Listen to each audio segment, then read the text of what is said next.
Hi, I'm Jim Keane, Associate Editor at America Magazine, here with you today at the corner of 60th Street and Columbus Avenue in New York City. You can hear the traffic behind us. It's a busy Thursday morning here in New York.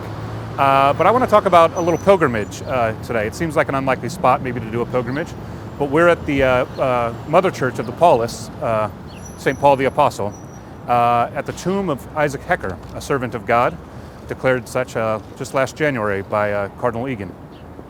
This parish was given to the Paulists in 1858 and has served since then 150 years as their mother church. The church is huge, even for New York, and it's a 13th century Gothic with some Byzantine elements, a 90-foot vault, all sorts of artistic works by friends of Hecker and prominent American artists in the years since.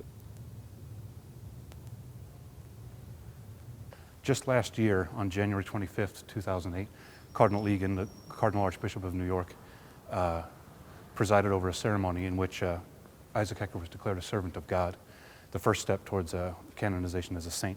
And what we have here is his tomb in the back of the church. It's sort of a unique artistic style. But if you come a little closer, you can see some of the icons that would be familiar to any person devoted to Isaac Hecker. On the far left, we have Hecker as a young man suffering from great illnesses. Next to that, we have him pushing a wagon full of loaves of bread. His family owned a bakery and a flour mill. Then as you move on, we have him as a young man studying. He was a very intense thinker and sort of on a lot of different spiritual and intellectual journeys in his life. Hecker was not born a Catholic. He was raised a Methodist and had a few other stops on his religious journey, but he was inspired as a young man by the teachings of Orestes Bronson, who was a very popular philosopher and theologian during Hecker's youth, and he became a Roman Catholic and joined the Redemptorist order. Did his novitiate in Belgium, but returned to America as a Redemptorist priest. He was later expelled from the order, but he was allowed with 4 other former Redemptorists to form the Paulists. When you see him in Rome, St. Peter's in the background, sort of depicting not only his struggles as a Redemptorist, but also the approval of his new order, the Paulists there. In 1858, they began their work in the United States with a specific mission, really, to evangelize America with the beliefs of Catholicism.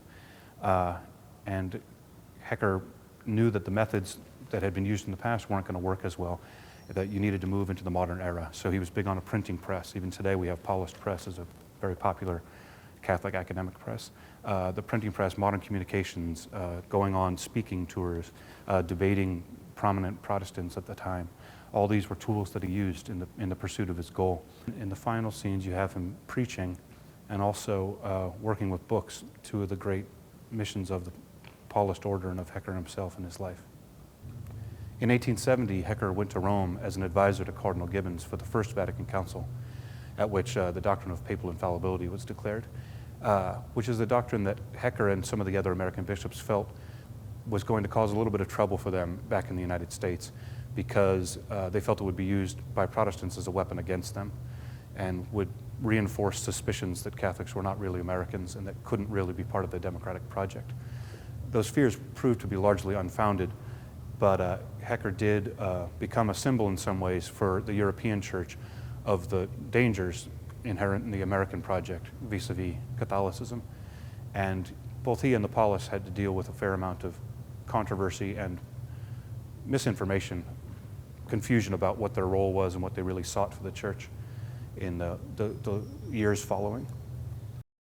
In many ways, Isaac Hecker was about 80 years ahead of his time, because a lot of his beliefs about the importance of the Holy Spirit, about the importance of cultivating an interior spiritual life, and about the compatibility between Catholicism and religious liberty, these were all ideas that really came into their own at the Second Vatican Council. To the extent that we use this phrase in the United States that we want to bring the church to America and America to the church, we're very indebted to Isaac Hecker for that notion. When he was declared a servant of God last January 2008 by Cardinal Egan said one of the characteristics of Isaac Hecker that was most important is that he's a saint like us, he's a saint like you, and he's a saint like me. A man who struggled a lot, a man who sought to achieve holiness in life, and a man who was beset with a lot of trials, but spent his life working towards his own personal holiness and the sanctification of the world around him. So remember, the next time you're in New York, at the corner of 60th Street and Columbus Avenue, at the Church of St. Paul the Apostle, you can pay a visit to servant of God, Isaac Hecker.